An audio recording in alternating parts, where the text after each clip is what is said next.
Quando a gente olha agora para essas prisões que aconteceram, nós vamos trazer um elo muito importante, que é o presidente do PL, Valdemar Costa Neto. Ele foi preso em flagrante pela Polícia Federal, e aí é muito bom a gente colocar um ponto específico nisso aqui. Ele foi preso pela posse ilegal de arma de fogo. O repórter Emerson Fraga está ao vivo, direto de Brasília, traz as informações sobre essa prisão. Emerson, uma ótima noite, é um prazer tê-lo aqui conosco nessa quinta-feira de muito movimento e também várias informações chegando ao mesmo tempo. É bom a gente explicar, inclusive, para quem está em casa, como essa prisão foi realizada. Ele fazia parte, estava ali entre os citados durante essa operação da Polícia Federal, mas a prisão acontece por motivos que são distintos. Foram episódios constatados durante o cumprimento desses mandados. Boa noite, Rafael. Boa noite a você que acompanha a Record News. Exatamente. Havia um mandado de busca e apreensão contra Valdemar Costa Neto e aí os policiais chegaram a encontrar uma arma irregular, que tinha registro irregular lá na casa dele. E aí ele foi preso em flagrante justamente pela posse dessa arma de fogo que seria do filho dele.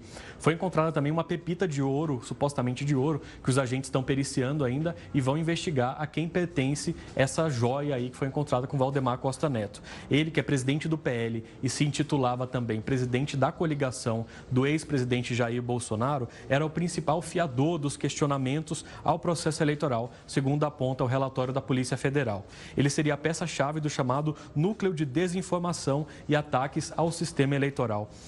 Valdemar foi preso em flagrante hoje, como eu disse, por conta desse porte ilegal de arma de fogo. A arma encontrada seria do filho do político e a PF encontrou também essa pepita de ouro lá na casa dele. O ex-assessor para assuntos internacionais da presidência, Felipe Martins, como você tinha dito antes, e o ex-ajudante de ordens de Bolsonaro, Marcelo Câmara, também foram alvos da operação e foram presos. Ambos trabalhavam diretamente com o ex-presidente, é bom ressaltar, viu, Rafael? Quando a gente olha para algo também que foi localizado hoje, a gente volta um pouquinho.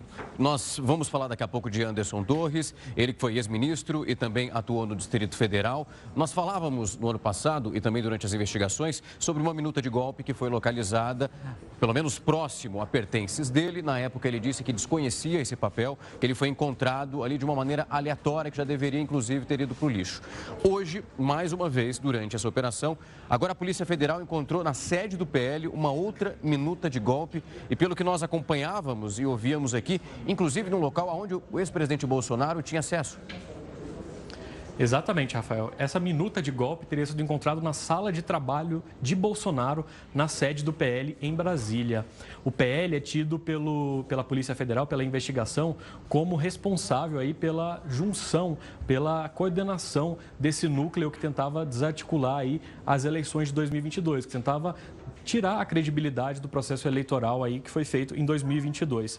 O partido repassou R$ 1.225.000 ao Instituto Voto Legal no segundo semestre de 2022. Esse Instituto Voto Legal foi o responsável depois por fazer um relatório que dizia que as urnas eletrônicas não eram confiáveis, especialmente as fabricadas até o ano de 2020. Esse relatório foi a base aí para que o PL entrasse lá no Tribunal Superior Eleitoral com uma ação pedindo aí o cancelamento do resultado das eleições presidenciais. Ação essa que foi tida como litigância de má-fé pelo ministro Alexandre de Moraes e foi negada, nem foi analisada, chegou a ser analisada pelo Tribunal Superior Eleitoral.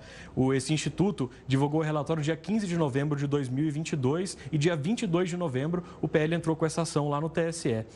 Mesmo os investigados tendo ciência da chance remota aí de sucesso, segundo a Polícia Federal, eles adotaram essa estratégia jurídica com a finalidade de dar mais corpo aí, principalmente para a comunicação dessa estratégia do suposto golpe de Estado aí, que já estava sendo articulado nos bastidores. O partido ainda mantém uma casa no Lago Sul, que é uma região rica aqui de Brasília, que era utilizada como comitê de Bolsonaro durante a campanha eleitoral de 2022 e agora passou a ser utilizado, segundo a Polícia Federal, como QG do golpe. Depois das eleições, a Polícia Federal adotou esse apelido aí para essa casa no Lago Sul que que é ligada ao PL. Era mantida aí pelo Partido Liberal.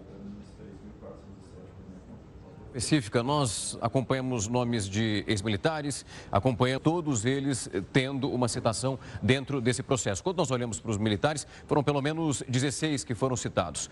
Nessa tentativa de entender como o processo era esmiuçado e também articulado, é possível já delinear, dito pelo ministro do STF, e que também ali vai redigindo pedaços importantes dessa investigação, o Alexandre de Moraes, o que foi dito pela PGR e também os autos que foram levantados pela Polícia Federal, como eles agiam, como eles agiam, melhor dizendo, e como eles integravam esse processo todo. Já há uma definição muito bem estabelecida disso? Rafael, segundo o relatório da Polícia Federal, eram 3 núcleos, pelo menos, específicos de militares. O primeiro núcleo estimulava, aí nas redes sociais, principalmente, a adesão a manifestações na porta de quartéis das Forças Armadas no Brasil todo, manifestava o descontentamento com o resultado eleitoral nas redes sociais. Era um núcleo digital. O segundo núcleo seria um núcleo de organização desses protestos. Ele seria de planejamento, faria reuniões com teor golpista para manter esses atos em frente aos quartéis e incluiria mobilização, logística e financiamento de militares, inclusive para auxiliar essas pessoas que estavam acampadas em frente às instalações militares. Havia ainda um núcleo de inteligência paralela, que era formado pelos militares Augusto Heleno, Marcelo Câmara e Mauro Cid, segundo a Polícia Federal. Esse núcleo seria para a coleta de dados e informações que pudessem auxiliar na tomada de decisões desse processo aí de golpe de Estado, né, que estava sendo feito um processo para descredenciar o resultado das eleições de 2022 e deixar Jair Bolsonaro no poder. Essa era a intenção final, segundo a Polícia Federal. Quando a gente olha esse documento, há 135 páginas que fazem parte da divulgação do arquivo que foi divulgado, então, pelo ministro Alexandre de Moraes. O nome do ex-presidente Bolsonaro, ele aparece praticamente em todo esse documento. Quando nós olhamos exatamente hoje, nas buscas que foram realizadas, eu queria levar para quem está em casa, usando também a apuração de vocês, justamente o que foi divulgado em relação ao ex-presidente nessa operação. Quais são, pelo menos, as acusações feitas até agora, o que foi divulgado pela Polícia Federal, quando a gente fala dessa figura central sendo apontada pela Polícia Federal e também pelo ministro Alexandre de Moraes, como tendo recebido as informações que são cruciais e que apontam uma tentativa de golpe de Estado. Pois é, Rafael. A Polícia Federal realmente aponta Jair Bolsonaro como principal beneficiário desse esquema de golpe de Estado. Ele teria pressionado os ministros do governo dele durante uma reunião realizada em 5 de julho de 2022, né, antes das eleições, inclusive, para poder replicar em cada uma das suas respectivas áreas desinformações e notícias fraudulentas, já colocando em dúvida o resultado das urnas, que ele previa ser negativo para ele. Ele disse que ia entrar em campo usando os 23 ministros, que era o total de pastas que a Esplanada tinha na época dele. Essa conversa foi tirada de um celular, de um computador, desculpe, que foi encontrado na residência de Mauro Cid, que fez a delação premiada sobre esse assunto no ano passado. Fechou a delação premiada, que foi homologada pelo ministro Alexandre de Moraes. Os policiais federais obtiveram relatos de uma reunião, dessa reunião de Bolsonaro com os ministros, justamente do computador de Cid. E uma minuta de golpe de Estado também foi encontrada lá no escritório, como nós já falamos, no escritório do PL de Bolsonaro, na sala de Bolsonaro, lá na sede do partido. Essa minuta, ela teria sido, inclusive, objeto de modificação por parte de Bolsonaro. Ele teria sugerido que fosse retirado o nome de Gilmar Mendes e também do presidente do Senado, Rodrigo Pacheco, da lista dos possíveis presos com essas operações, e teria deixado apenas o nome de Alexandre de Moraes, que é presidente do Tribunal Superior Eleitoral. Na segunda versão, segundo essas apurações da Polícia Federal, os 2 nomes, então, teriam sido tirados. Essa versão foi pedida aos assessores dele, né, incluindo Felipe Martins, que foi um dos presos na operação de hoje, e o documento teria sido apresentado aos comandantes da Marinha, do Exército e da Aeronáutica e ao ministro da Defesa em 7 de dezembro de 2022.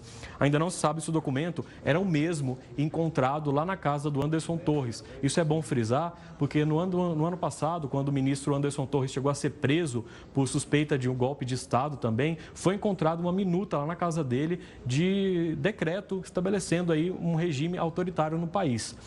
Não se sabe se é a mesma versão, se é o mesmo documento encontrado nos dois lugares. Sabe-se que se tratavam as duas de minutas de golpe de Estado, ou seja, de rascunhos aí que acabaram não sendo assinados de documentos que previam o fim da democracia no Brasil e operações militares, por exemplo, como a garantia da lei e da ordem no Brasil inteiro, enfim, decretos sustando o resultado das eleições presidenciais.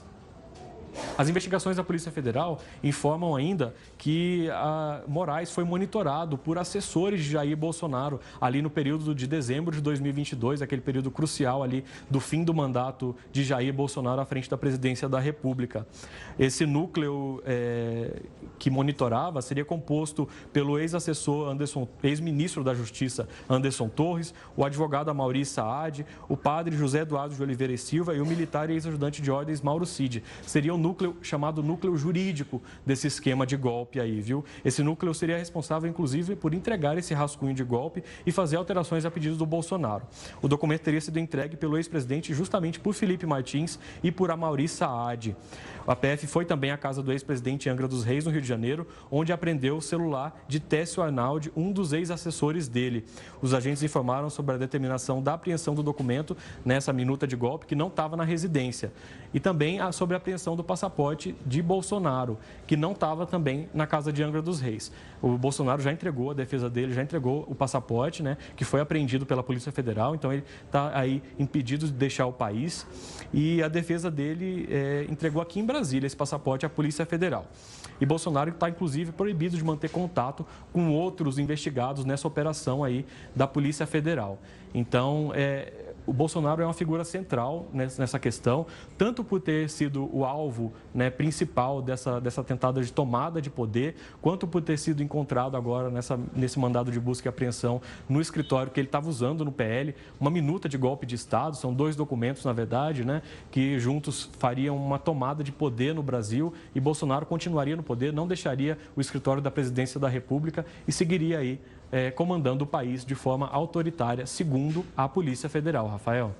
Emerson, obviamente, logo no começo da manhã, nós esperávamos que a repercussão em Brasília seria grande, foi o que aconteceu, nós vimos os desdobramentos durante a manhã, durante a tarde, e isso ainda continua acontecendo. Inclusive, acompanhamos uma coletiva de imprensa onde nós tínhamos ali a figura de senadores do PL, já alguns tinham criticado a operação da semana passada, solicitando que Rodrigo Pacheco, o presidente da casa, tomasse alguma atitude para que a Polícia Federal não causasse o que eles chamaram, e nós reverberamos isso aqui na semana anterior, um reboliço na casa. Hoje, mais uma vez, as críticas vieram e nós, pelo menos, acompanhamos nessa coletiva, era um grupo de quase 10 senadores dizendo que acontecia, era praticamente uma caça às bruxas. Lembrando que nós temos uma eleição municipal e isso foi discutido por eles, dizendo que era uma perseguição a uma oposição ao atual governo.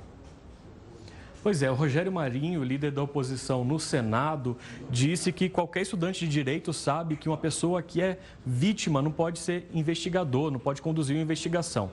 Ele se referia ao ministro Alexandre de Moraes. Segundo ele, pelo ministro ter sido uma das vítimas aí do suposto esquema de golpe que previa prendê-lo aí, ele não poderia conduzir o inquérito sobre esse assunto. Segundo o Rogério Marinho, qualquer um sabe dessa diferenciação aí no direito. Ele protestou contra isso, disse que não é possível calar quem pensa diferente no país, que deve haver isenção, que a Constituição deve ser cumprida. E sobre a minuta do golpe, ele disse que é um processo que vem lá atrás. Ele inclusive, disse que já vem de Anderson Torres essa minuta do golpe. Então, que é a mesma coisa, é o mesmo enredo que a Polícia Federal estaria tentando emplacar.